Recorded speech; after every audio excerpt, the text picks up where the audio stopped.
India கூட்டணி மிகப்பெரிய வெற்றி பெற்று பாஜகவை வீழ்த்த வேண்டும் என்பது படித்தவர்களின், ஏழை மக்களின், விவசாயிகளின் சார்பாக நாம் நினைக்கக்கூடிய ஒரு கருத்து.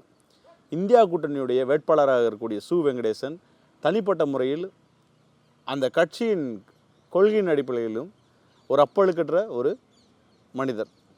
இந்த சூழலில் சரவணன் என்பவர் உடைய கேண்டிடேச்சர் ஏற்கனவே பல கேள்விகளுக்கு உள்ளானது.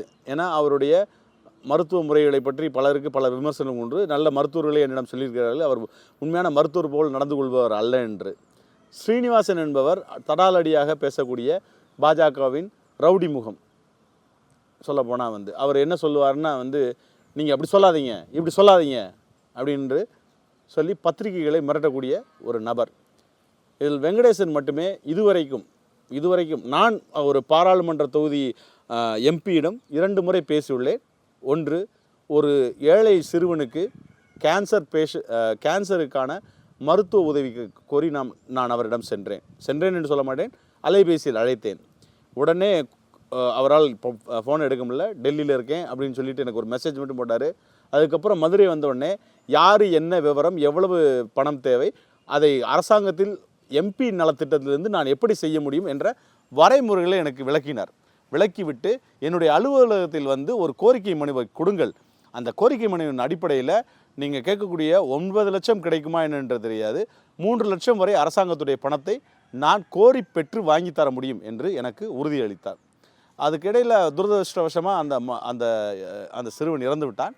ஆனாலும் ஒரு எம்பியை தொடர்பு கொண்டு, ஒரு நாடாளுமன்ற உறுப்பினர் தொடர்பு கொண்டு ஒரு செய்தியை சொன்ன உடனே அந்த படிவம் எப்படி எழுத வேண்டும், எப்படி எழுதி அந்த சிறுவனுக்கு உதவி செய்ய முடியும் என்று என்னிடம் நேரடியாக அவர் கருத்துக்களை பகிர்ந்து கொண்டார். இது மாதிரி நம்ம ஒரு கூட்டத்துக்கு அழைத்தோம் என்றால் நின்று என்ன செய்யணும், என்னால் முடிஞ்சது இதுதான். ஒரு எம்பியோடைய ரோல் சாக்கடை போடுவதோ ரோடு போடுவதோ அல்ல, அதுக்கு லோக்கல் அட்மினிஸ்ட்ரேஷன். ஆனால் ஒரு எம்பி தன்னுடைய நிதியை, தனக்கு இப்போ பாராளுமன்றம் கொடுத்த நிதியை எப்படி பயன்படுத்தியிருக்கிறார், முறையாக செலவழித்திருக்கிறாரா? முறையாக செலவழித்திருக்கிறார் என்பது அப்பட்டமாக தெரிகிறது. ஒன்று கூட ஒரு பைசா கூட அவர் தனக்காக வைத்துக் கொள்ளக்கூடிய நபரும் அல்ல.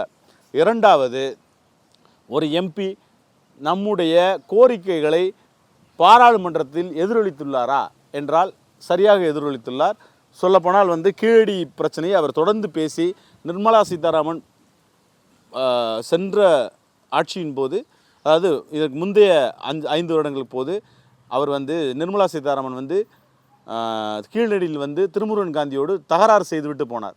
ஆனால் ஒரு எம்பியாக தொடர்ச்சியாக கீழடி சம்பந்தமான விஷயங்களை மாநில அரசின் கவனத்துக்கு கொண்டு சென்றும் மத்திய அரசின் கவனத்துக்கு கொண்டு சென்றும் அதை ஒரு ஒரு ஒரு ஒரு செயல் திட்டத்தில் கொண்டு வந்துள்ளார். அவர் மிகவும் இணக்கமாக பல இடங்களில் மக்களை சந்தித்து அவர் பேசியிருக்கிறார். இப்படி ஒரு எம்பியை கம்யூனிஸ்ட் எம்பி, மதுரை இன்னொரு விதத்தில் ஒரு லக்கியான ஒரு ஊர். ஏன்னா முதல் எம்பியை மதுரை கம்யூனிஸ்ட் கட்சிக்கு கொடுத்த ஒரு ஊர். ரெண்டாவது முறை என்று நினைக்கிறேன். முதல் பார்லிமெண்ட்ரி எலெக்ஷனில் காங்கிரஸ் கொடுத்தாங்க, ஆனால் 2வது தேர்தலே எம்பி கம்யூனிஸ்ட் எம்பி. நம்ம தொடர்ந்து கம்யூனிஸ்ட் எம்பிகளை உருவாக்கி இருக்கக்கூடிய ஒரு தொகுதி.